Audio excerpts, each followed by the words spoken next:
Bueno, ustedes saben que esta actividad es una propuesta del Consejo de Médicos de la Provincia de Córdoba, del Comité de Educación Médica Continua y de la Comisión de Farmacología Clínica del Comité de Contralor. Y se suma a esto la actividad que venimos desarrollando desde hace aproximadamente un año, eh, a la que llamamos Red de Médicos en Farmacovigilancia, tratando de nuclear y de incentivar la notificación por parte de los médicos. Como ustedes saben, el tema que nos convoca está en todos los diarios. Eh, Vamos a hablar de fentanilo esta noche. Vamos a caracterizar la droga, para lo cual nos acompaña el doctor Marcelo del Greco, es un médico anestesiólogo, trabaja en el hospital privado y trabaja en el hospital oncológico. Eh, para caracterizar también los microorganismos que se hallaron en la contaminación, nos acompaña Juan Enrique Martínez, que es bioquímico, microbiólogo, trabaja en la Maternidad Nacional y también en el laboratorio Biocom. Y, eh, y también vamos a compartir esta noche con la licenciada Karina Gatica, que como ya la conocemos, es del Departamento Central de Farmacia, dependiente del Ministerio de Salud. Y bueno, y si les parece, vamos a dar comienzo a la actividad. Así que Marcelo del Greco, que va a comenzar. ¿Sabes qué, Marcelo? Tendrías que abrir la pantalla para que te podamos ver la cara. ¿Podés? Dame un segundito, Claudia. A ver. Si no, te escuchamos igual. A ver, si estoy tratando, no sé por qué no me abre.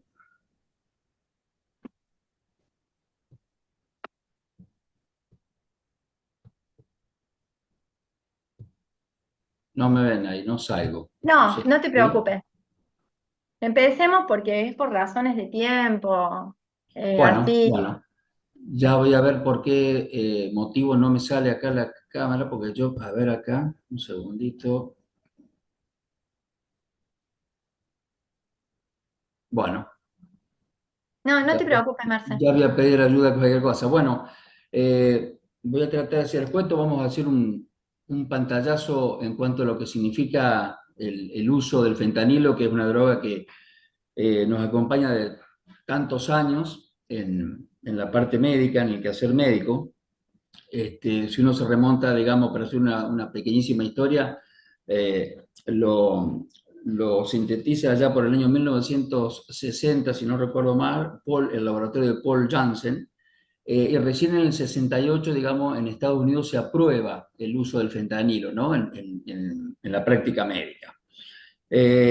Bueno, como todos sabemos, el fentanilo, por supuesto, es un potente opiáceo, un sintético de la morfina, que es extremadamente liposoluble. O sea, esto, digamos, con sus análogos, el fentanilo tiene sus pares que son el remifentanilo, el alfentanilo, el sufentanilo. Todo esto, digamos, gamas o derivados de la morfina sintéticos, en lo que respecta, en la diferencia en cada uno es en la potencia. Quizás el sufentanilo es más potente que el fentanilo y el remi a su vez más que el fentanilo.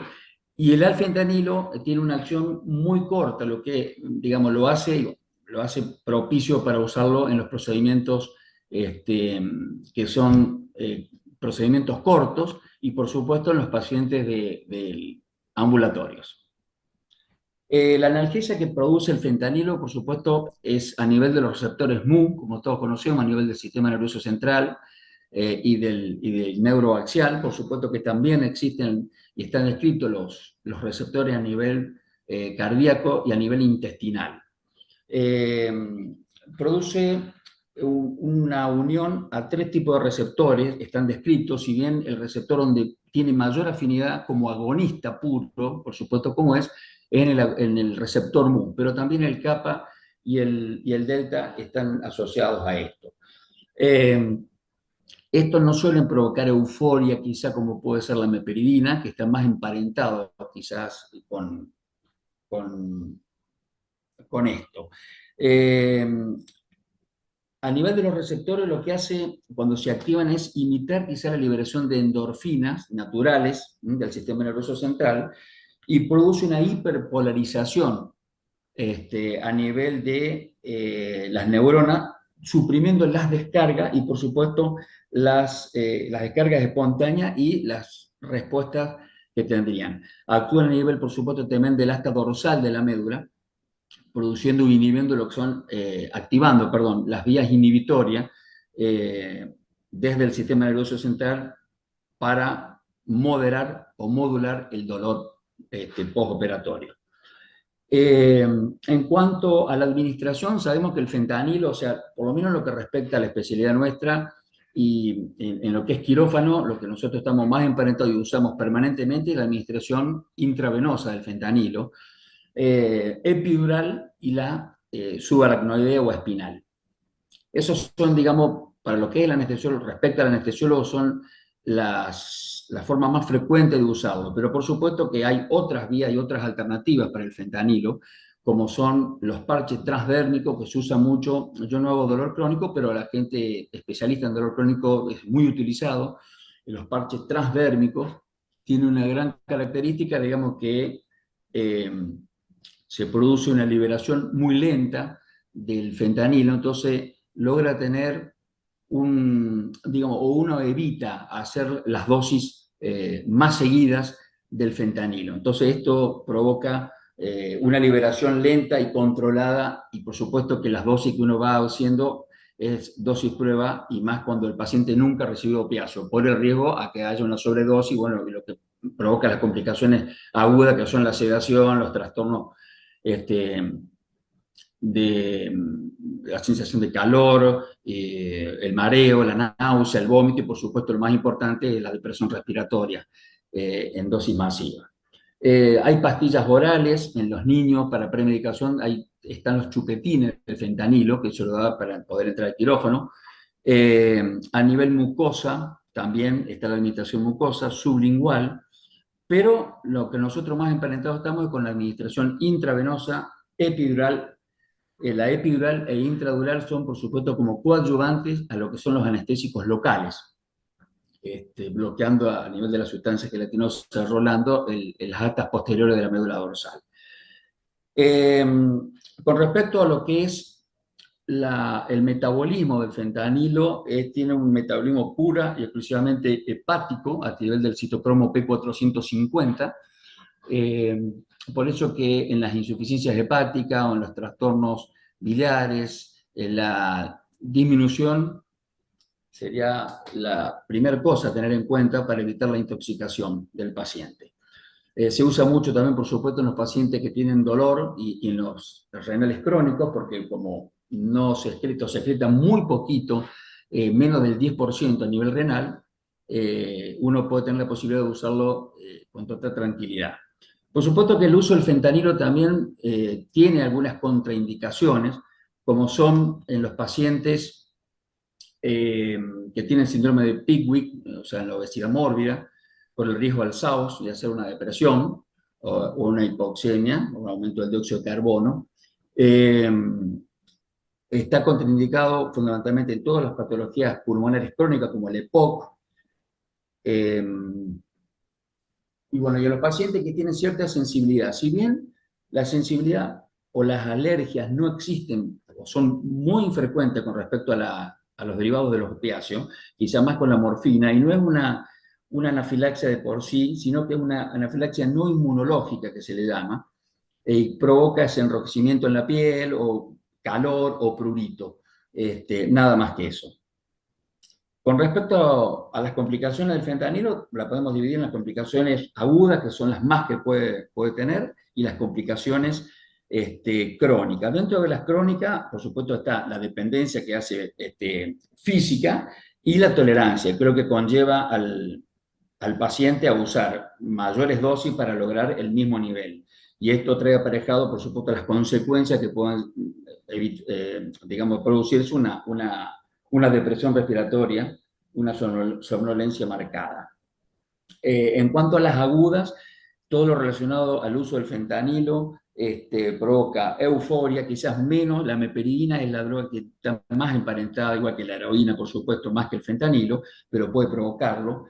Hay que tener una cosa muy en cuenta cuando uno maneja en quirófano, o sea, por más que uno haga altas dosis de fentanilo, es muy raro que logre inconsciencia con el fentanilo o con los opiáceos.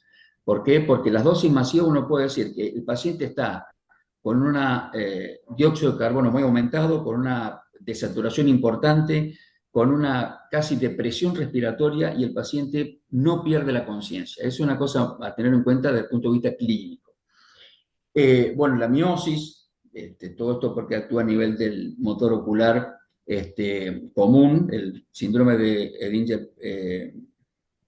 Edinger-Westphal, náuseas y vómitos, porque todos sabemos que el opiáceo actúa a nivel de la zona quimiorreceptora gatillo, provocando el estímulo. El tórax leñoso, que también es una cosa bastante frecuente que se da en la clínica, más de todo a nivel de quirófano, que es quizás por la administración un poco rápida y de altas dosis de fentanilo, es una contracción con una pérdida prácticamente de la complianza a nivel torácico y abdominal, donde el paciente es muy difícil de ventilarlo. Hay que acudir quizás a relajantes musculares para poder sortear el caso. Quizás obedece también a una obstrucción supraglótica.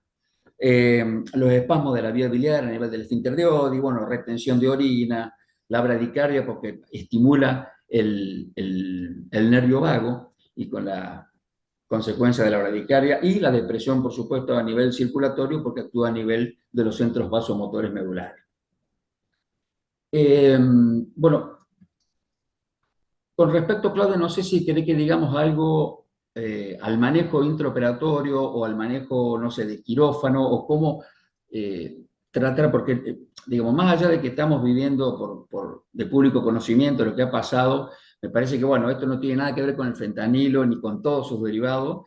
Lamentablemente, bueno, hay desviaciones de todo tipo. El problema más grande yo creo que tiene la autoridad sanitaria y todo el profesional médico que trabaja en relación tratar de, bueno, hacer un control estricto, yo creo, de las prescripciones médicas, de las recetas, de un control, digamos, la trazabilidad fundamentalmente del fentanilo y todos los opiáceos, eh, para evitar, por supuesto, porque hay una línea muy delgada, yo creo, entre eh, la droga que es muy eficaz, pero por supuesto cuando se utiliza de una manera, bueno, no médica o ya o el narcotráfico o cualquier otra cosa, es un problema realmente grave donde tenemos que ir de la mano. Me parece que todos los profesionales debemos aprender y educarnos, no solo los médicos, los enfermeros, todo el personal que está relacionado al uso y por supuesto conocer cuáles serían las causas más peligrosas que pueden pasar con el abuso del opiáceo, ¿no? Que es la depresión respiratoria, el paro respiratorio o paro cardíaco. Eh, Marcelo, sí, no, a mí me parece que voy a hacer una aclaración, porque decime. me ponen que no se ve la presentación. En realidad el doctor no está pasando una presentación, no es que tenemos un problema de No, conexión. estoy hablando, no, sino, Él lo estaba exponiendo verbalmente, pero tiene un problema con la imagen porque está desde el hospital. Lo llamaron del hospital, entonces eh, tuvimos ese inconveniente. Pero no es que no ven PowerPoint porque tenemos un problema. no, simplemente estoy haciendo Eso. un resumen, digamos, de No, lo está que toca. perfecto. Lo que nosotros Sí, queríamos era semblantear más o menos la droga, como para tener noción de cómo se usaba. Muchos de los profesionales jóvenes o de los matriculados jóvenes ven estos Ateneos, entonces hacer un breve planteo de de cómo es la droga, qué características tiene, para qué se utiliza, digamos que corresponde al grupo bien, de los opiáceos, o sea que no estamos hablando de paracetamol. Entonces, bueno, todas esas características propias de la droga, teníamos que entenderlas como para saber, para poder entender la realidad también. Así que, no, me parece que está perfecto, Marce, y si vos te podés quedar, seguramente va a haber preguntas al sí, final. no, sí, por supuesto, por supuesto. Bien, Bueno, y nosotros en quirófano, por eso yo les vuelvo a repetir, uno no hace dolor crónico que quizá tiene acceso a otras presentaciones de los opiáceos. O sea, lo que nosotros usamos, por lo menos en mi caso, que uso en quirófano, digamos, uno lo puede decir, en lo que es coadyuvancia de anestesia general, de anestesia regional, ah, en los pacientes para hacer sedaciones, más de todo con intervencionismo a nivel bueno, de hemodinamia o de lo que sea, como drenaje biliar, drenaje de abscesos. Eh, Ah, una droga muy usada en cirugía. claro, yo diría que, digamos, es la columna, o sea, las patas de la anestesia, por decirlo así vulgarmente, está dado en lo que es la, la hipnosis que uno lo está dando con lo que sea, que puede ser propofol, endovenoso, o puede ser anestésicos inhalatorios. Y tanto todos estos opiáceos son para nosotros un aliado bárbaro porque produce una analgesia tan importante, una disminución de los medicamentos que dan hipnosis, una medicación de los inhalatorios. Esto hay que manejar también para el postoperatorio, porque cuando uno usa un opiáceo de acción de una vida media muy corta, como es el remifentanil, que da una analgesia intraoperatoria muy profunda, necesitamos sí o sí que el paciente, cuando se despierte, o sea, en el postoperatorio, tenga una analgesia controlada. Y para eso necesitamos titular, digamos, el fentanilo, que en este caso nosotros somos más, en otro, yo estuve en Francia, allá se usa más sufentanilo, porque es más potente, pero el fentanilo titularlo, conjuntamente quizás con la morfina, porque todo depende, por supuesto, de la magnitud de la cirugía, del paciente, hay muchas variables que entran en juego en un postoperatorio.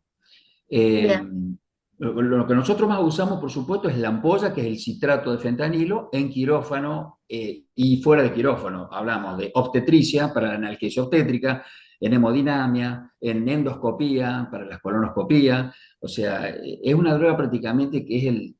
Hay una tendencia quizás ahora a usar menos opiáceos para disminuir un poco los efectos colaterales que quizás lo más indeseado en paciente idóneo, por supuesto, que maneja estas drogas, tratar de evitar en lo posible los efectos colaterales que son los más frecuentes, puede haber náusea o vómitos, porque son las dos cosas más frecuentes que uno puede tener en la práctica diaria.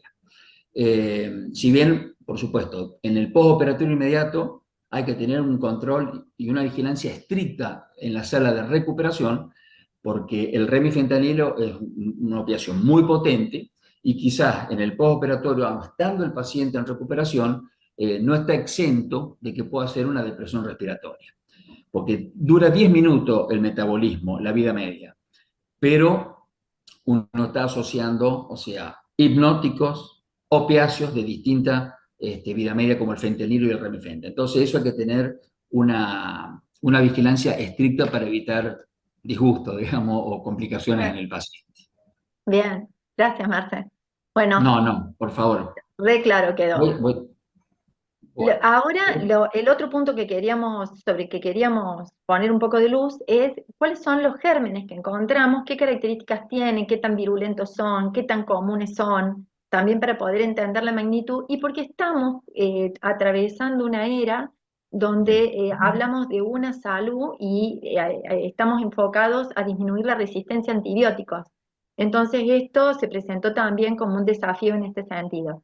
Y bien, acá el doctor Juan Enrique Martínez nos va a contar un poco cuáles son esos gérmenes. bien, Doctor. Bueno, muchas gracias, Claudia, muchas gracias por la invitación. Un poquito vamos a comenzar esta presentación con el informe que los colegas del Instituto Madrón encontraron en las ampollas del fentanilo contaminado. Entonces, mirando esas bacterias,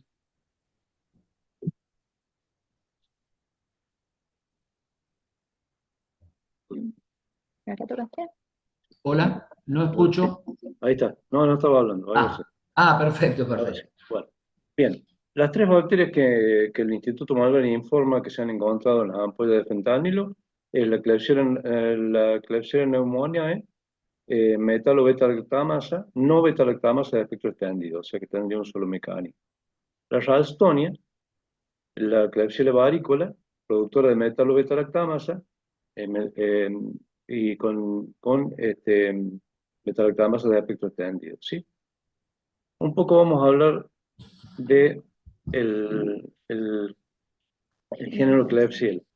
El género Klebsiella, donde están involucradas todas estas bacterias, son bacilos gram negativos, que son encapsulados, son inmóviles, crecen muy bien en todos los medios de cultivo habituales y se los recupera muy fácilmente en el laboratorio de microbiología. Este bacilo gram negativo pertenece a la familia de las enterobacterias, que está en conjunto con toda una serie de bacterias que nos dan bastante dolor de cabeza en la salud humana y animal. También como la Escherichia coli, Salmonella, Shigella, Yersinia, toda esa familia pertenece a las enterobacterias, donde se encuentra Klebsiella, ¿sí?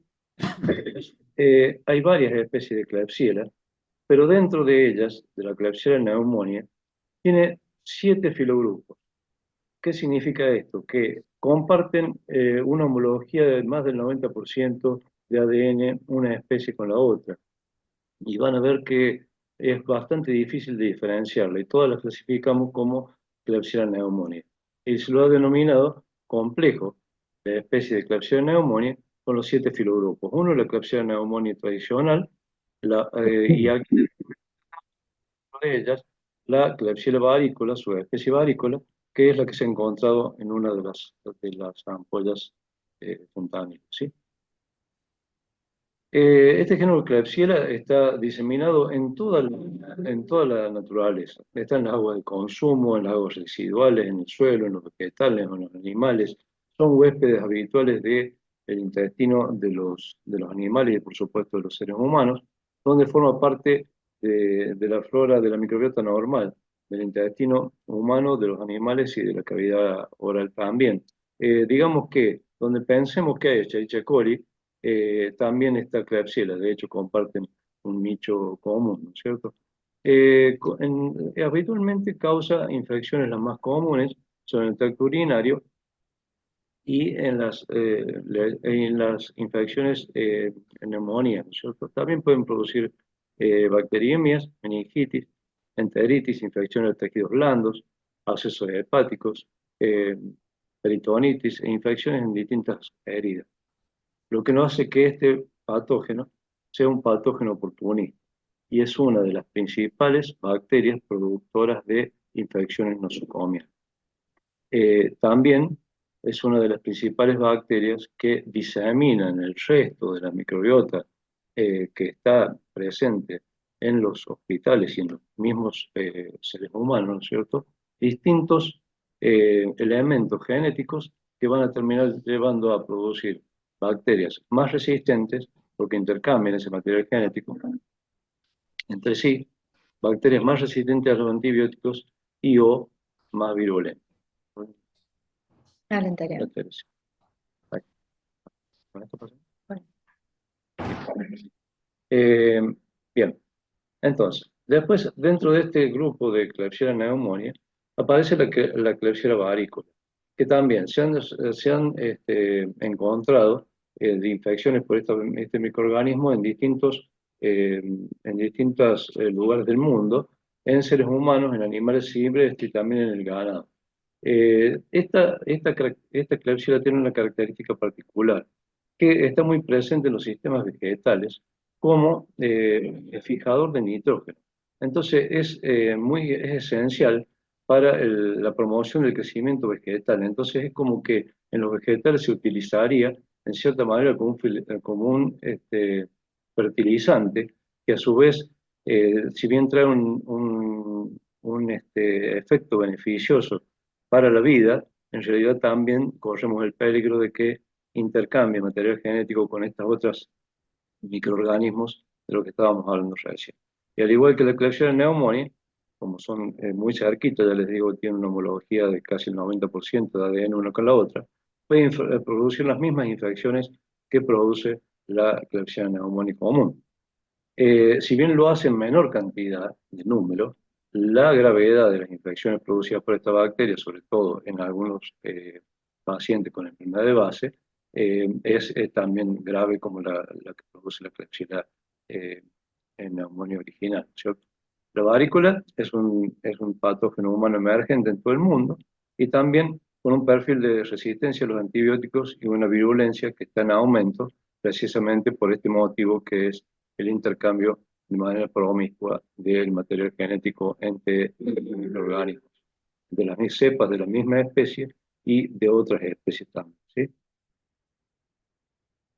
Como les decía, son muy difíciles de identificar y hacen falta métodos moleculares porque hasta ahora las estamos clasificando todas como Klebsiella pneumoniae, porque en el laboratorio de microbiología común, lo verán en la primera columna, no tenemos ninguna herramienta para poder diferenciarlos de una especie de la otra. Así que salen todas como Klebsiella pneumoniae.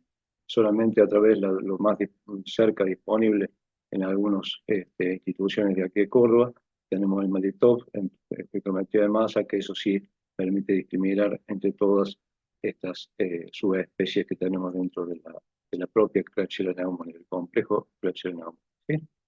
Bien. Pasamos al siguiente germen, el que es la Ralstonia. Esta Ralstonia es pasa a otro club, digo yo, no pertenece a las enterobacterias, sino a los bacilos gram negativos no fermentadores, que los microbiólogos siempre los decimos como BNF, donde están las pseudomonas, donde están todos esos microorganismos, ¿sí? Las más conocidas de este género de las Ralstonias están relacionadas a las plantas, ¿cierto? Como patógenos en las plantas, sobre todo la Ralstonia solanaceae, que son aquellas bacterias que producen que se marchiten las hojas del tomate, por ejemplo. En los seres humanos se han encontrado, por supuesto, en pacientes con enfermedad de base, no es una bacteria infecciosa, como podemos hablar de la Klebsiella pneumoniae. Se ha recuperado mucho la Ralstonia piketty y la Ralstonia, perdón, maninolítica, que son a las que han aparecido en algunas de estas ampollas de fentanilo, ¿cierto? Esta bacteria tiene una característica particular que necesita muy poco nutriente para vivir y generalmente vive en los medios acuosos. ¿eh?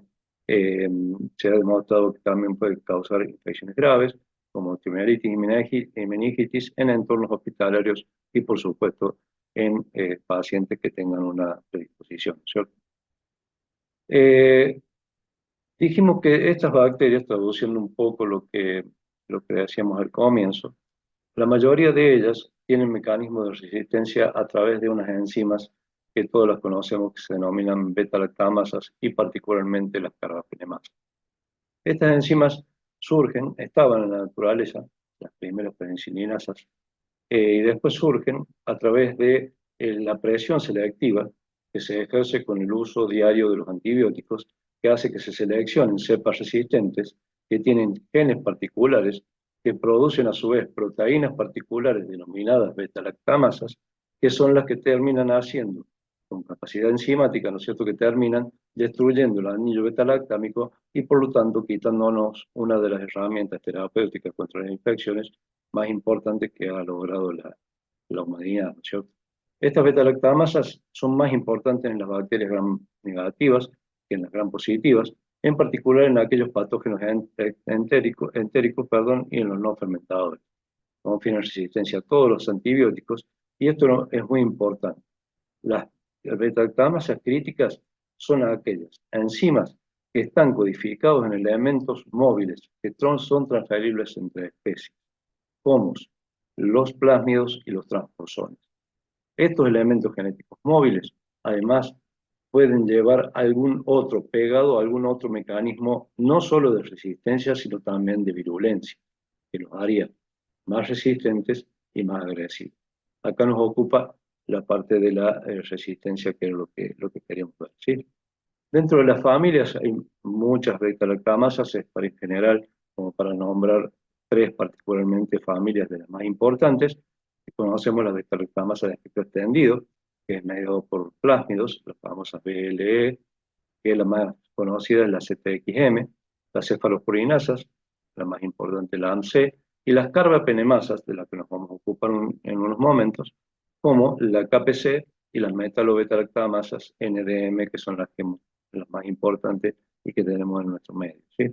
Carbapenemasas, como su nombre lo indica, su sustrato, son los carbapenems, que son la última barrera terapéutica que tenemos frente a muchos de los microorganismos a los cuales hay que enfrentar hoy en la práctica médica diaria.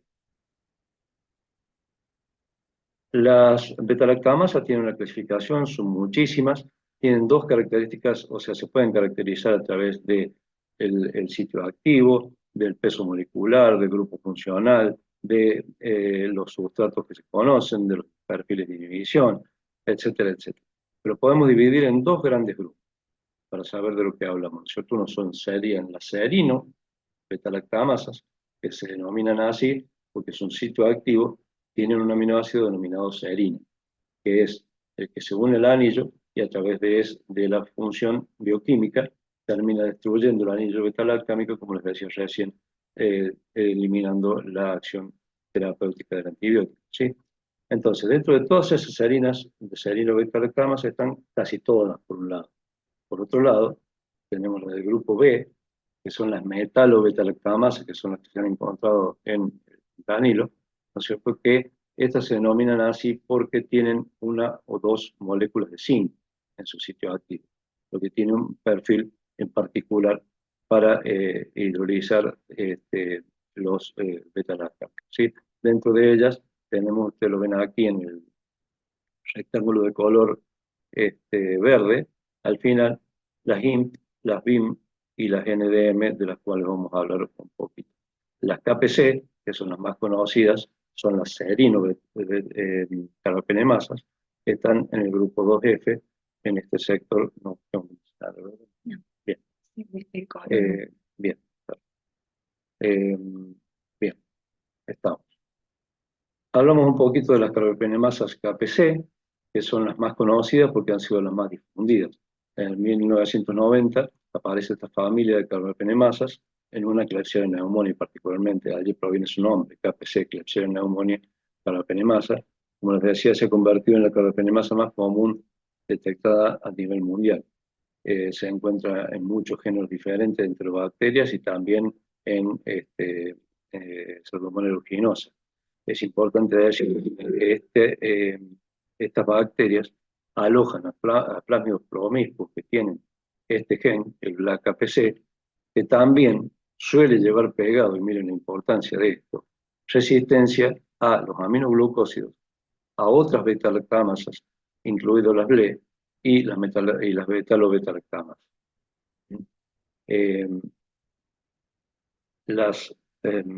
Vuelvo hacia estas generalmente son clones, son cepas en particular, que se diseminan de manera bastante rápida a lo largo de todo el mundo. Es una diseminación que se denomina vertical, ¿no es cierto? Porque es un solo clon, una sola cepa particular que es la que produce estas enzimas inactivantes de los carbapenemas, ¿sí? Bien. Después tenemos, como les decía recién, las carbapenemasas NDM, que aparecieron en el 2009, la primera metalo-beta-lactamasa se denominó Nueva Delhi, apareció precisamente en Klebsiella pneumoniae en Suecia, en un paciente que había estado internado en distintos hospitales de la India, y ahí viene su nombre, Nueva Delhi metalo-beta-lactamasa. A diferencia de la KPC, los plásmidos no se han visto ampliamente implicados en la propagación global, como en la KPC, sino que estas enzimas se diseminan más a nivel en brotes y tienen más una diseminación de los genes a nivel horizontal, es capaz de tener promiscuidad con las bacterias que comparte en un lugar determinado, en un momento determinado, ¿sí? Entonces, sabemos que también por la predicción selectiva de los antibióticos, los patógenos pueden ser portadores a veces de hasta 3 tipos de genes de carbapenemasas diferentes, ¿sí? Un poco para ver dónde estamos parados en la Argentina respecto de estas enzimas, de estas bacterias productoras de estas enzimas. Quise traerles aquí para compartir con ustedes algo que me pareció muy actualizado, que es lo referente a lo que presentó la Red UNED y la gente del Instituto Malbrán en el Congreso de Science de este año, que ahí nos da una visión actualizada de los perfiles de resistencia de los antimicrobianos de Klebsiella pneumoniae, los aislados en terapia intensiva, ¿sí? Dicen ellos que la Klebsiella pneumoniae es el principal germen asociado a infección hospitalaria, principalmente en bacteriemias infecciones urinarias y respiratorias, y que las drogas a lo largo del tiempo disponibles han ido perdiendo el efecto sobre la Klebsiella pneumoniae resistente a la carbapenemasa, siendo hoy esta bacteria el mayor productor y diseminador de estos géneros.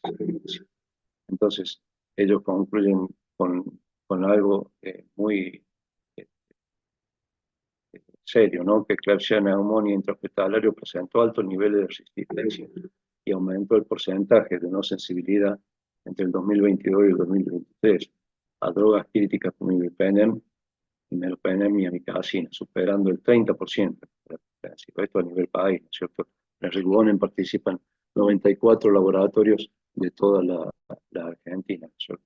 Y otra de las cosas sería el tercer renglón, ¿no es cierto?, que la NDM se consolida como una de las principales carbapenemasas a expensas de la KP6 y de la OXA 48 y un aumento de dobles productores de NDM más KP6. La de NDM, esta carbapenemasa, se encuentra asociada principalmente a BLE del tipo ZXM. Por suerte también Klebsiella pneumoniae mantiene sensibilidad a cefazimab de más del 98%. Y bueno, este escenario, digamos, de resistencia, de esta forma en que los genes de resistencia a los antibióticos se transfieren de una bacteria a otra, de bacterias que en realidad no son patógenas, que están en el medio ambiente. Tenemos que ver de qué manera, como decía recién la doctora Guerrero, este nuevo lema de, de la OMS de hablar de una sola salud que involucra al medio ambiente, a los animales, a las plantas y por supuesto a nosotros los seres humanos, para tener un manejo responsable, para no quedarnos sin el arsenal terapéutico que necesitamos para tratar las infecciones que nos aquejan eh, en todo el planeta. Así que bueno, creo que ese es un compromiso a asumir por cada uno de los actores de salud y a luchar entre todos para evitar la RAM, la resistencia a los antimicrobianos. Muchísimas gracias. Muchas gracias, Juan. Bueno, más o menos tenemos presentado entonces a los principales actores de esta historia, que son el fentanilo, las bacterias que encontramos contaminantes. Le vamos a dar paso ahora a la licenciada Karina Gatica, y con ella vamos a conversar un poco de farmacovigilancia y vamos a conversar un poco de trazabilidad y ver cuáles son los desafíos a futuro que tenemos a partir de, bueno, de todas estas situaciones que nos atraviesan. Cari, Sí, Claudia, ¿tenés para compartir ahí? sí, ahí estoy buscando tu presentación. Un momento. Vale, Vos me vas diciendo y yo te paso, ¿querés? dale, dale. Buenas noches a todos. Un momento, ya se organiza. La máquina está como martes a la noche, después de haber trabajado todo el día. Nos van a Sí. poder pasar el Ahí está. PowerPoint de todos los conferencistas. Sí, podemos pasarlo y de todas formas la grabación va a quedar en el Consejo de Médicos, de la grabación de la actividad. ¿Y cómo podemos acceder? Y si te parece, lo vemos después, dejamos terminar de las presentaciones y ya lo vemos, ¿sí? En realidad todos los médicos tienen acceso directo al consejo. Bueno, Cari, cuando quieras. Bueno, y como decía Claudia, bueno, este es un desafío que nos atañe a todos, más allá que la farmacovigilancia es un tema antaño, ¿no? Como podemos ver, y vamos a definir primero qué es la farmacovigilancia, que es el conjunto de actividades destinadas a identificar, evaluar, comprender y prevenir los efectos adversos o cualquier otro problema relacionado con el uso de los medicamentos después de su comercialización. En el año 1923, el Ministerio de Salud de Nación crea el Sistema Nacional de Farmacovigilancia, que funciona hoy bajo la órbita del ANMAT. Su objetivo principal es detectar, evaluar, comprender y prevenir efectos adversos y otros problemas relacionados con los medicamentos.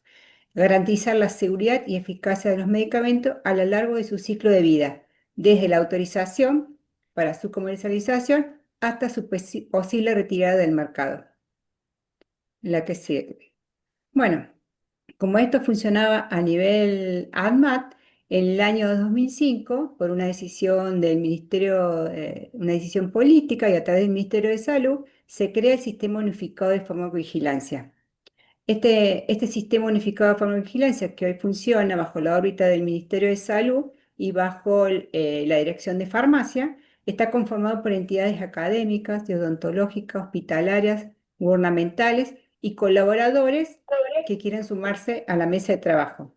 Incluye tanto al ámbito público como privado de la provincia de Córdoba. ¿Cuál fue el objetivo de crear este sistema unificado? Que todos nos planteamos, decimos, ¿por qué vamos a crear un sistema unificado de farmacovigilancia en la provincia si ya tenemos sistema nacional de farmacovigilancia? La idea de crear este sistema fue concretar todos los reportes de la provincia en un único lugar. ¿Para qué? Para esto nos facilitaba para tener conocimiento de lo que hoy pasaba en nuestra provincia, con todos los medicamentos y usos que se dan. No es lo mismo por ahí el perfil que tiene una provincia como Buenos Aires como la tiene Córdoba, o las epidemias que puede tener una provincia como tiene. Entonces nos facilitaba a tener un panorama del estado de nuestra provincia. Entonces, ¿qué hacíamos en este sistema? Evaluábamos, analizábamos los reportes que teníamos y los imputábamos. También esto nos llevó a capacitar a los profesionales de la salud el concepto de farmacovigilancia. Fue todo un trabajo en terreno desde el 2005 que venimos trabajando y vincular, que entiendan la vinculación con la seguridad del paciente. También se hacen boletines, emitíamos alertas a los profesionales de la salud y a la población en general cuando se detectan situaciones que lo ameritan. ¿Quiénes podían notificar en este sistema unificado? Todos, cualquier profesional del equipo de salud, también el paciente. Puede notificar el médico, el enfermero, el farmacéutico, el odontólogo, todos. ¿Cómo hacerlo? ¿Cómo lo hacían? ¿Cómo lo hacen? A través de las fichas de reporte. Hoy ya tenemos fichas de reportes de falta de eficacia, de calidad, de eventos adversos, de SAVI, de vacunas. Tenemos fichas de una época en la que había muchos reportes de calidad por la falta de eficacia en midazolam y bubocaína, así que hay fichas específicas para bupivacaína y para midazolam. Y también cómo hacerlo a través de la farmacia y la institución. ¿Por qué insisto mucho por ahí con el tema que lo hagan a través de la farmacia y la institución? Porque en la farmacia es donde ingresa el medicamento, ¿no es cierto? Entonces, el farmacéutico es el que tiene conocimiento hoy de qué entró, de quién es el proveedor, de qué es el lote, el vencimiento, la conservación. Entonces puede ayudarlo. Pero el médico o la enfermera es el que está con el contacto directo con el paciente. El médico en que prescribe, la enfermera que trabajan a la par del paciente. Por eso es importante trabajar en forma en equipo y que haya una comunicación entre el profesional médico y los profesionales farmacéuticos o el profesional de la salud. ¿Cuándo hacer esto? ¿Cuándo hacer un reporte? Ante la sospecha de un evento adverso relacionado con el uso de medicamento. Inmediatamente. No importa si está ante la menor duda, notifiquen, reporten.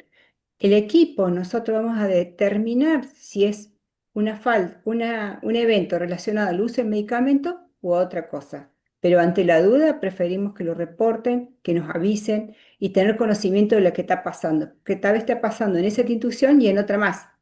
Y si no tenemos el reporte, no podemos saber. Esto pasa, ¿qué pasa cómo funciona esta secuencia de toda esta información que recibimos hoy en la provincia?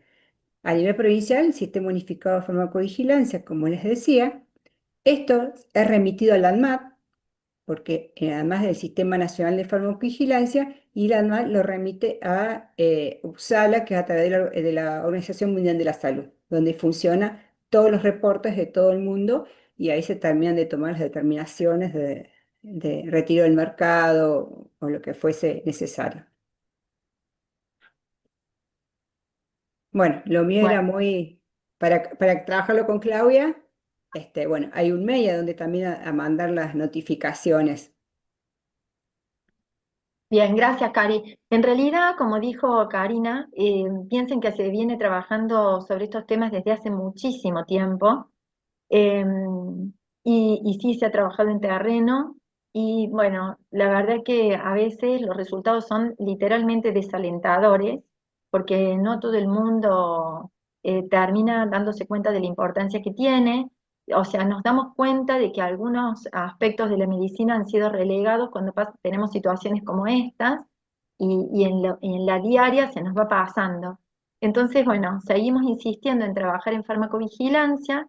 Yo les voy a compartir una presentación que le vamos a hacer muy dinámica, porque no quiero superponerme con lo que comentó Karina, pero para que se entiende, en realidad, ella comentó muy bien que las fichas de farmacovigilancia es esperable o es bueno que se entreguen a los centros de farmacia de cada hospital y que trabajemos en forma conjunta, en equipo.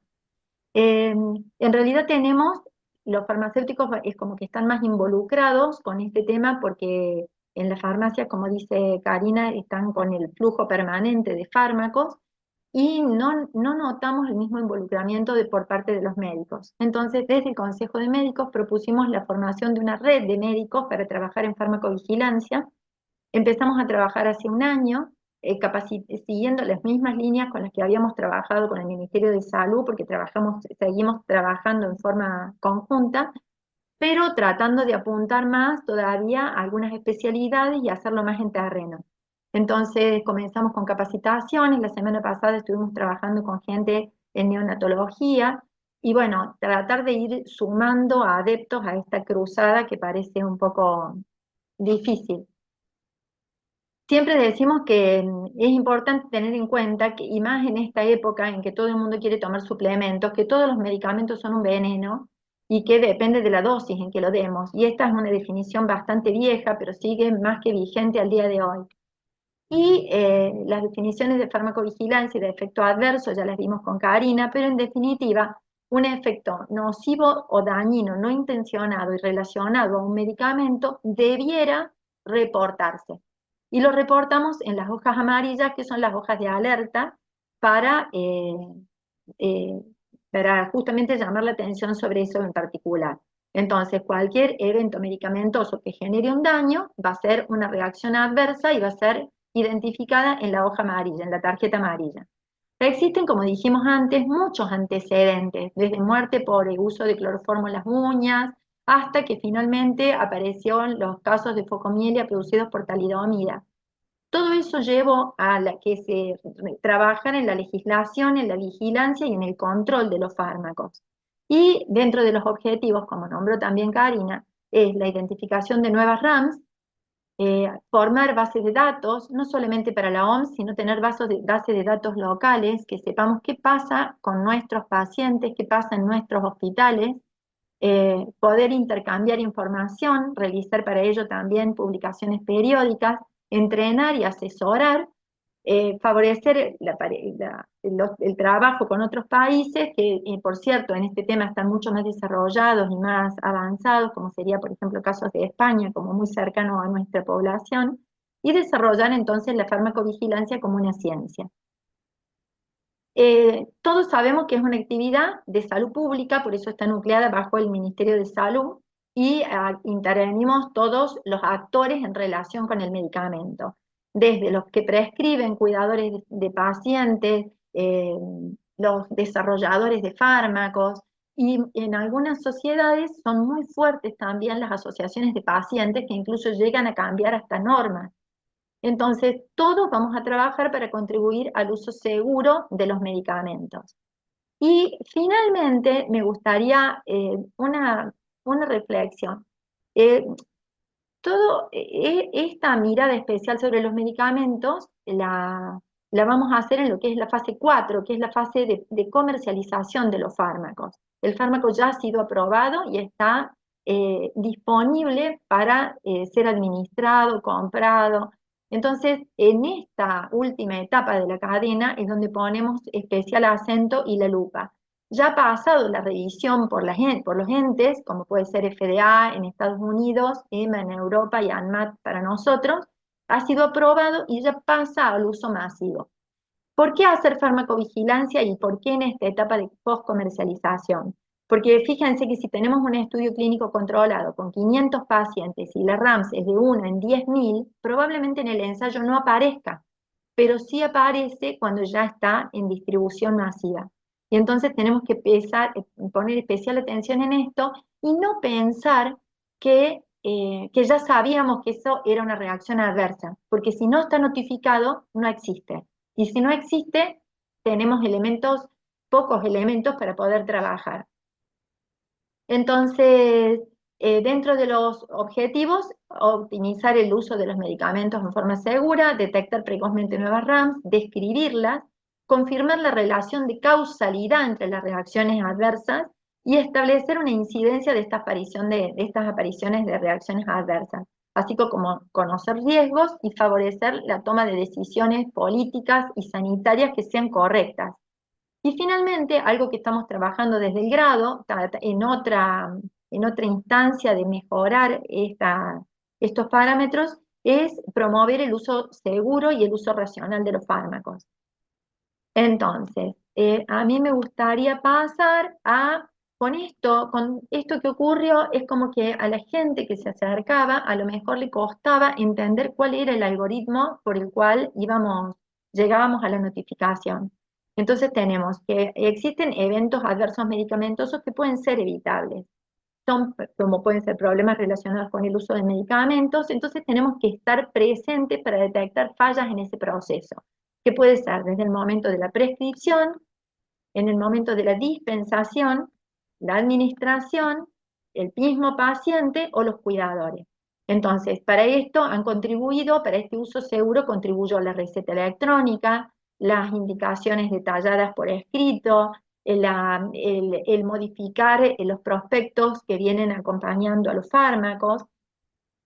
Y en esta farmacovigilancia, como participamos todos, puede ser que sea activa, la estamos buscando, estamos prestando atención, o puede ser que sea pasiva, que fue lo que ocurrió también en este caso.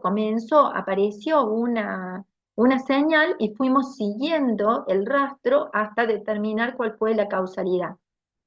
En este proceso, cualquiera de nosotros, y en esto voy a hacer especial hincapié porque esta semana nos preguntaron mucho sobre esto, cualquier persona, cualquiera que esté en relación a los medicamentos, y que sospeche una reacción adversa medicamentosa, va a llevar o tiende a hacer un reporte de eso. Ese reporte permite, con los datos que se consignan en la hoja amarilla, analizar el caso.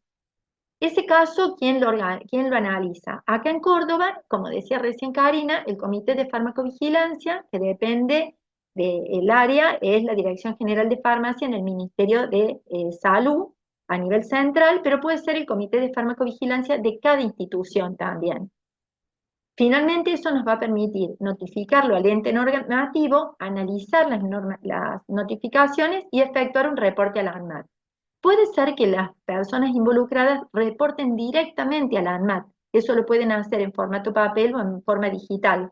Puede ser que lo hagan en los comités de farmacovigilancia de las instituciones que lo tienen, o puede ser que lo hagan a nivel central en el Ministerio de Salud, en el Sistema Unificado de Farmacovigilancia. Lo cierto es que todo esto lleva a la revisión de las indicaciones, de políticas sanitarias, por eso es tan importante. No hay un medicamento que sea 100% eficaz ni 100% seguro.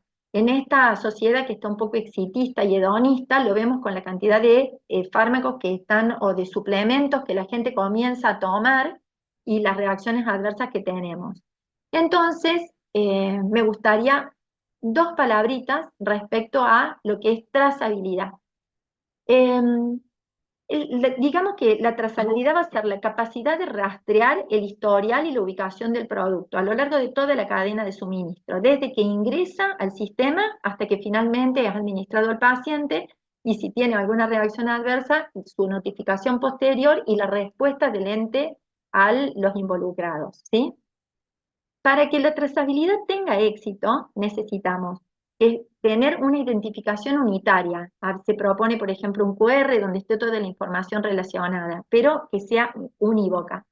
El registro de transferencia, cada vez que ese fármaco se mueva dentro de la cadena, que se modifiquen, y ahí vamos al siguiente punto, que es la conciliación de stock. El registro de la administración, que haya una integración nacional y prevención, y provincial, perdón, y que las auditorías sean verificadas y cruzadas, que no sean auditorías anunciadas, que no sean parciales, que la integración nacional y provincial sea efectiva. Para esto el sistema no tiene que estar fragmentado y nosotros en realidad no tenemos un sistema de trazabilidad tan fuerte porque de acuerdo a las provincias varía, no tenemos integrados los stocks, entonces son todos puntos a revisar en esta cadena de comercialización de los fármacos y de su llegada al paciente, sobre todo porque buscamos eso, como dijo Karina, la seguridad del paciente. Bueno, redondeando un poquito y que quería contarles cómo funcionábamos en esta red de farmacovigilancia del Consejo de Médicos, sumaba estos conceptos a los que comentaron mis predecesores, y bueno, ya sobre la hora, si alguien quiere hacer algún comentario, hacer alguna pregunta, bueno, estamos a disposición. Eh, Claudia, yo Sí. quiero preguntar esto, ¿por qué si está planeado el control y todo eso, por qué llegamos a donde llegamos? 100 muertos hay y el ANMAT no tomó, no sé, la noticia que yo escuché es que el ANMAT había avisado, pero no se tomaron las medidas que corresponden, o sea, a pesar de todo este esfuerzo que están haciendo el farmacovigilancia y y del ANMAT y todo eso, las cosas pasan igual y estamos expuestos todos, no solamente con el fentanilo, con cualquier medicación que se use. No, obvio. La gente, nosotros en el hospital lo que estamos viendo es que ahora la gente tiene miedo de operarse. O sea, cuando deciden una cirugía, ahora piensan si la pueden diferir o no porque tienen miedo.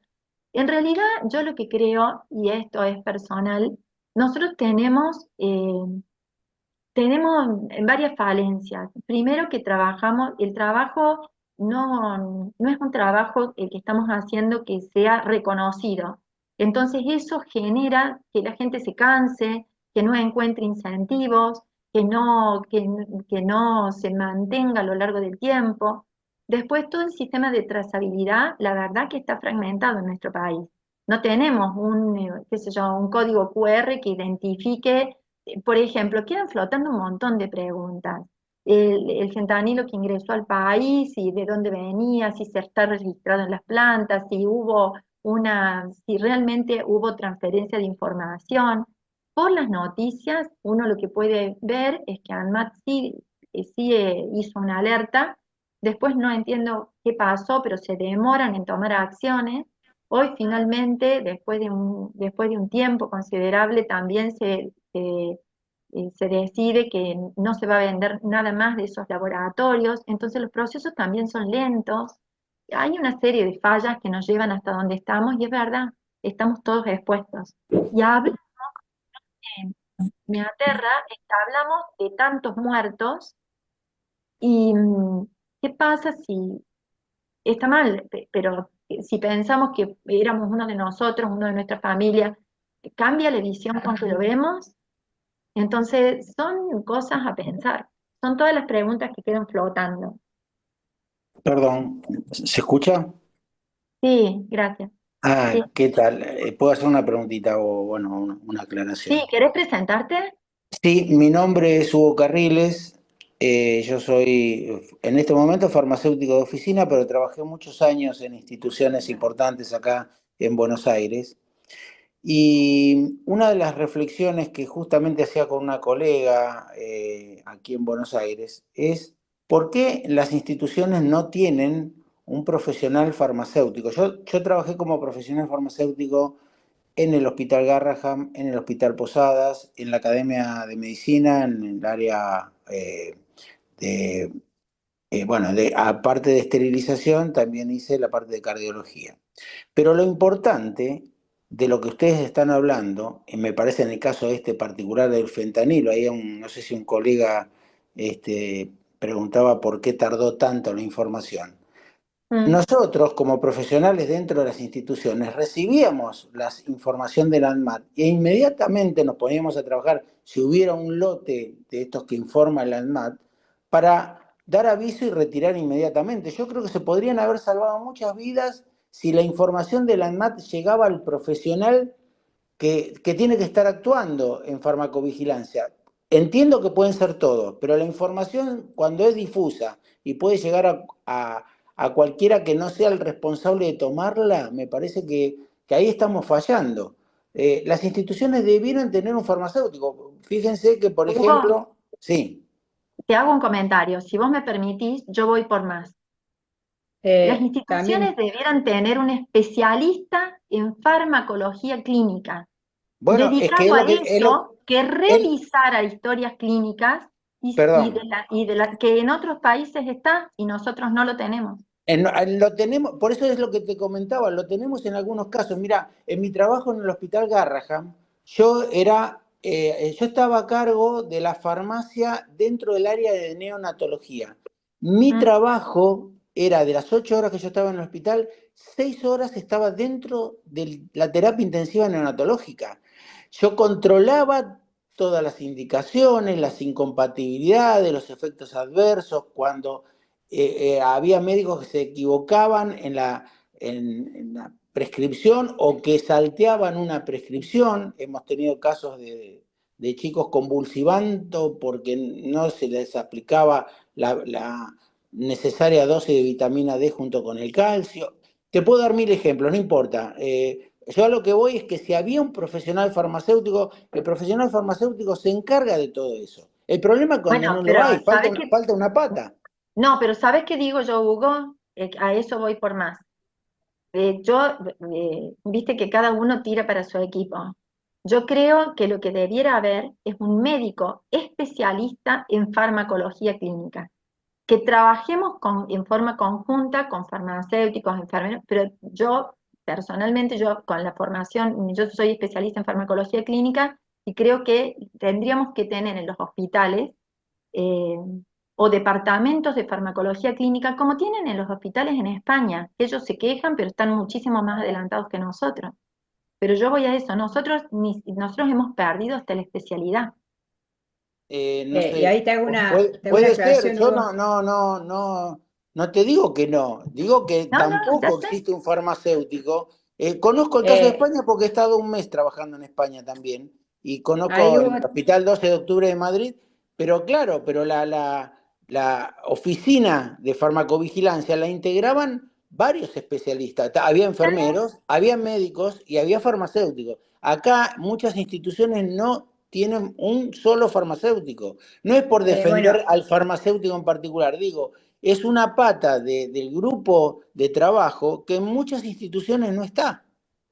Entonces ahí esta te, información no la recibe nadie, o cuando la recibe es tarde como pasó en este caso. A lo mejor el ANMAT largó el alerta. ¿Y quién la lee? En una Hugo, institución, el No, cirujano no Hugo, la bueno, lee. no, bueno, ahí te Hugo, aclaro, ahí aclaro, Hugo, mira, en el claro. Hospital Córdoba en particular, Córdoba, todos los hospitales públicos dependientes de la provincia, todos tienen farmacéutico y todos trabajan conjuntamente con el Comité de Seguridad del Paciente. Y la gran mayoría de los hospitales privados tienen farmacéutico porque se los exigimos de la autoridad sanitaria. Bueno, está bien. Todos, Pero acá, todos no, tienen, acá por en eso, Buenos Aires no existe eso, ¿eh? Así, no es claro, así. O sea, por en los eso quiero hospitales muchos aclarar. sí. Por Sí. eso quiero aclarar la realidad que tenemos en la provincia. Por eso también la No. realidad que tenemos el sistema unificado de farmacovigilancia. Nosotros tenemos farmacéuticos en toda la institución. Y no tenemos farmacéuticos. Te puedo decir que tenemos 3, 4, hasta 5 farmacéuticos por institución. Perfecto. Ahora yo te pregunto, de estos 100 muertes por lo menos que hubo, ¿qué distribución hubo en el país? Porque tenemos que ver dónde falló la cosa para poder tomar una No, medida bueno, que... No, eso pero ya ¿sabes es qué una... pasa, Hugo? La distribución que tiene en el país, no, bueno, porque hay que tomar varias aristas en cuenta. La distribución que tuvo en el país fue de acuerdo a las compras de las ampollas. ¿Está bien? Hay provincias que no compraron en estos No, laboratorios, sí, por supuesto, por supuesto. entonces, y Claro. hay, yo creo que por ahí pasa otra cosa, pasa la distribución que hubo, el impacto de muerte fue por eso. Actuaron rápido cuando detectaron los primeros casos, la verdad que actuaron rápido, lamentablemente actuaron rápido en ese punto de la cadena, pero se perdió lo previo, que no debió haber salido ese lote, bueno, en fin, otras instancias que no se debieron haber Sí, planteado. sí. Pero a lo que yo planteaba recién es diferente. está bien lo que dice Karina, que hay farmacéuticos en todas las instituciones y que lo nuclea la farmacia hospitalaria, pero yo insisto en que tiene que haber médicos con formación en farmacología clínica, y esa es una falencia gravísima que tenemos. Y entonces, en este caso puntual, ese no fue el detonante, fueron una sucesión de errores que nos llevaron a esta desgraciada situación en la que nos encontramos. Y la verdad que es lamentable tratar de ver qué importancia tiene este trabajo cuando ya hay tantas personas fallecidas. Hasta parece cómico, pero hasta parece una burla. Pero hay que reflexionar en esto para tratar de que no vuelva a pasar. Hola, buenas noches. Yo quisiera hacer una consulta, hablar algo, a ver, un cachito. Mi nombre es Alexis, yo soy bioquímico y trabajo en un laboratorio farmacéutico en el área de control de microbiología.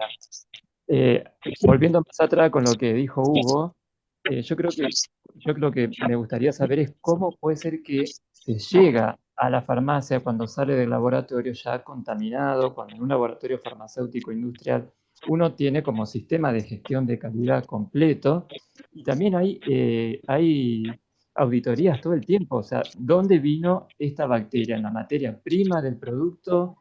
¿Se puede saber eso? Y bueno, ese es el kit de la cuestión.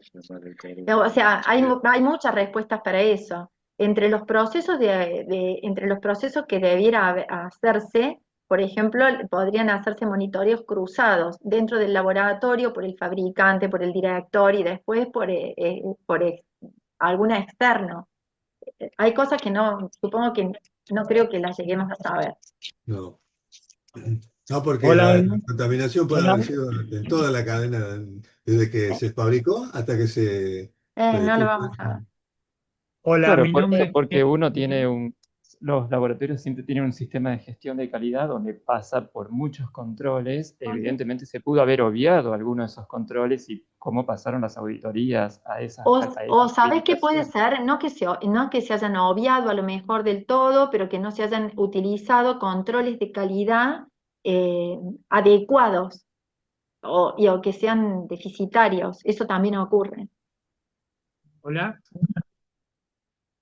hola Claudia. Daniel, ¿cómo andas, Daniel? Sí, bien, Yo bien, me bien. siento como Mirta Legrand acá saludándolos a todos. La diferencia de la edad, por favor, ¿eh? Son muy conocidos, Bueno, la veo.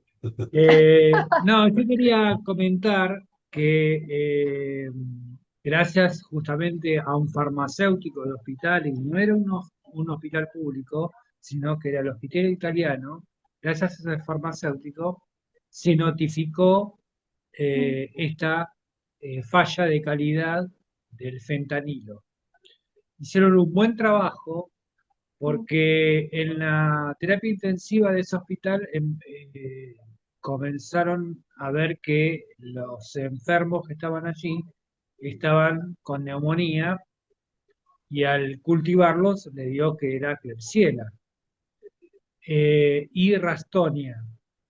Entonces, como no tenían no habían tenido ese problema nunca, no había en otras salas, comenzaron a investigar eh, dónde podría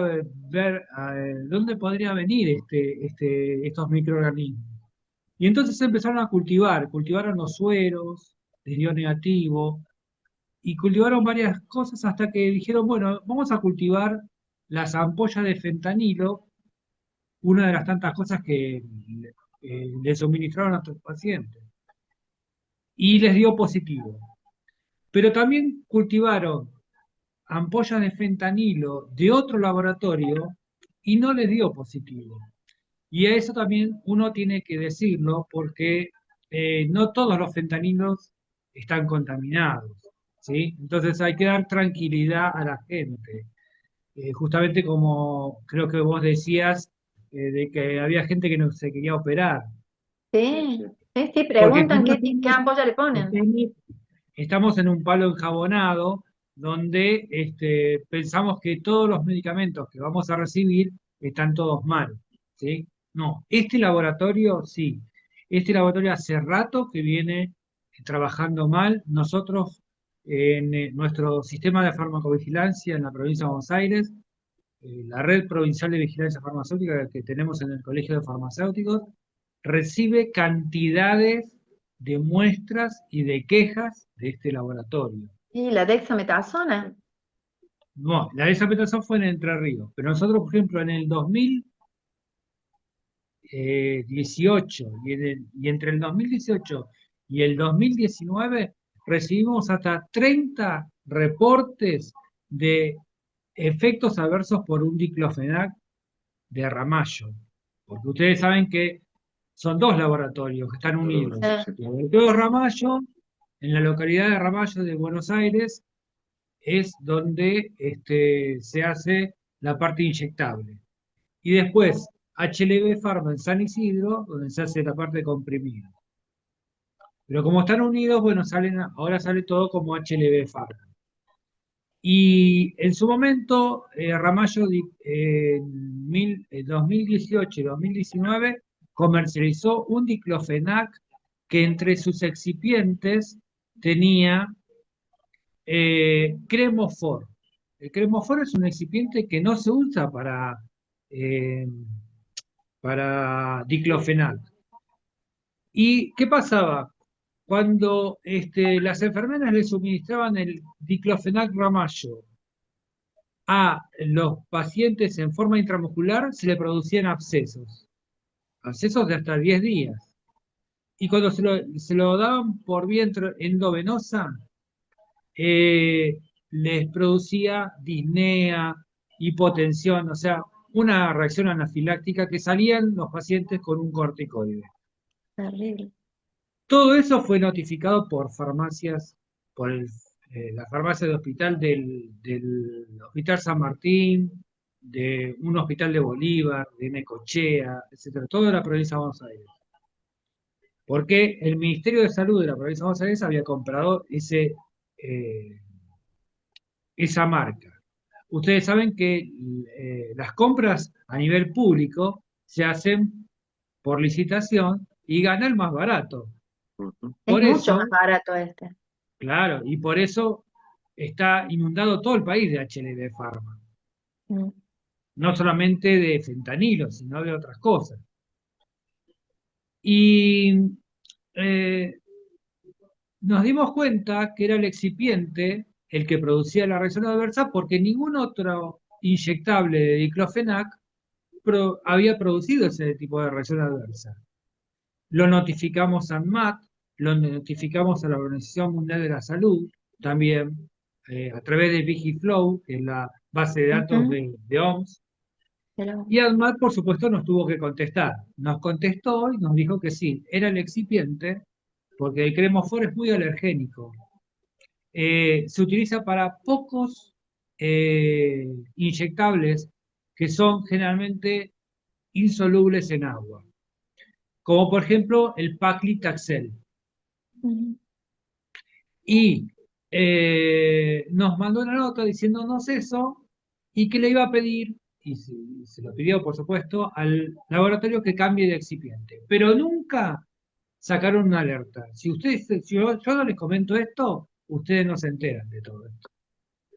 Nosotros, como sabíamos que nadie se iba a enterar, bueno, en su momento hicimos un póster, lo presentamos en un congreso y de alguna manera lo notificamos, ¿sí? Y también lo notificamos a ANMAT, por supuesto, pero como ANMAT no sacó ninguna alerta, bueno, después hicimos un póster y lo presentamos en un congreso. Y desde esa época que nosotros venimos recibiendo notificaciones de fallas de calidad de HLB Pharma y de Ramallo. Pero graves, ¿eh? Entre noviembre y diciembre del 2024, ANMAT le hizo la última inspección y ahí se detectaron graves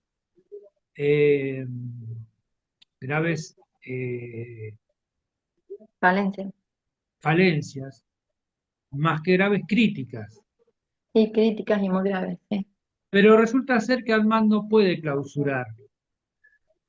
Parece que ha tenido problemas y el que clausura ahora es un juez.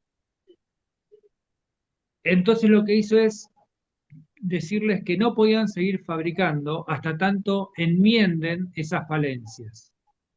Pero ya el fentanilo había salido fabricado Ya y ya salió. estaba Sí, en el El mercado. mercado. Así que sí, sí. bueno, si no fuera por el hospital italiano, yo creo que habría más muertes. Si no Sí, fuera por... trabajaron rápido y trabajaron muy bien. Muy Sí, sí, bien. Nosotros sí. un 2 de mayo se acerca la farmacéutica al Colegio de Farmacéuticos, desesperada.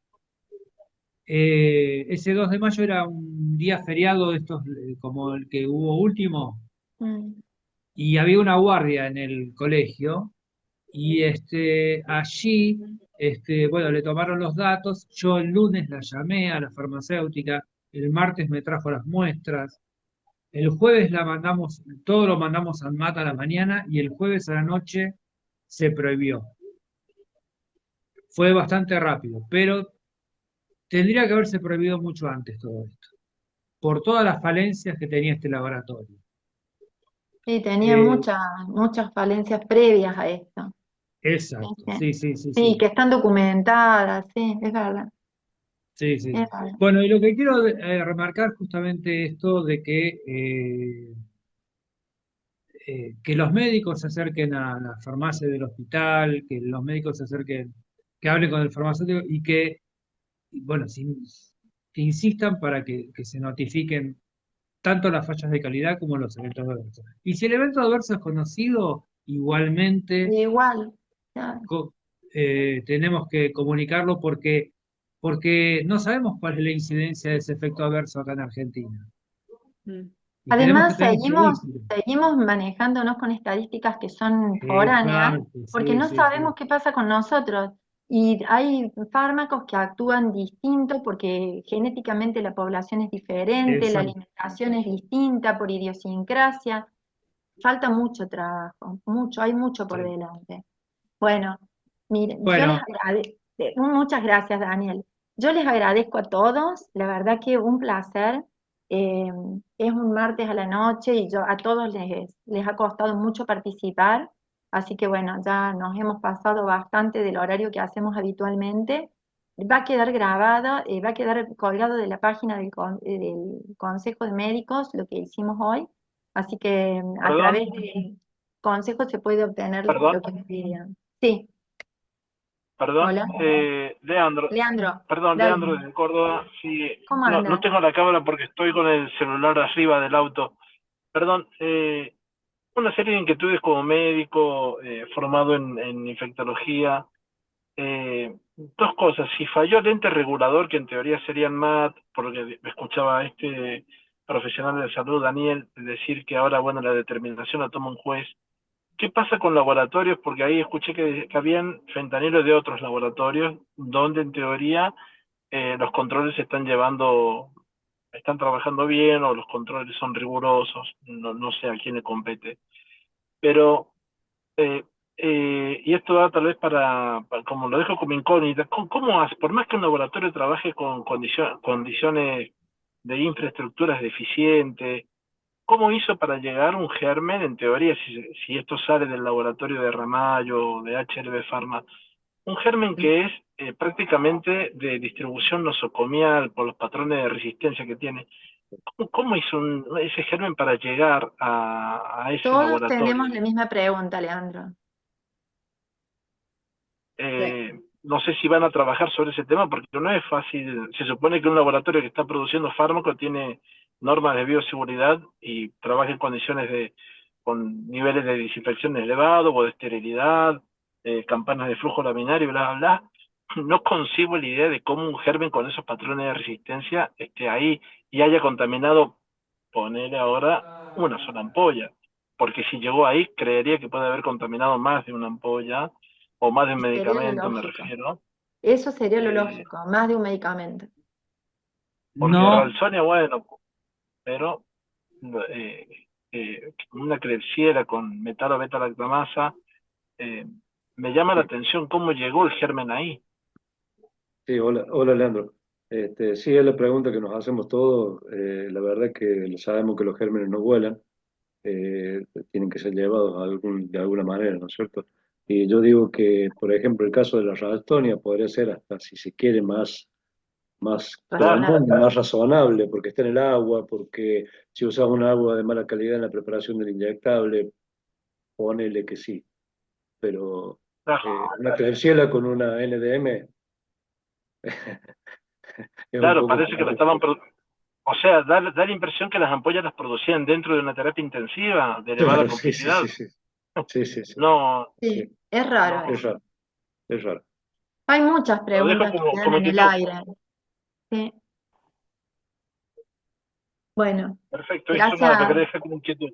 Y gracias a No, todos. perfecto, perfecto. Gracias. Gracias a todos por participar, a todos, a los que prepararon sus comentarios para esta noche, a los que hicieron un ratito para participar. Sabemos que es complejo y bueno, en el nombre del presidente, que es el doctor Oviedo, y de todos los que formamos el Consejo de Médicos, muchas gracias y bueno, será hasta el mes que viene, hasta el próximo, Gracias. hasta el mes que viene. Muchas gracias a todos. Gracias, Cari. Gracias, Claudia. Juan. Gracias. Gracias a todos. Un gusto, Muchas gracias. Gracias. Buenas noches. Buenas noches.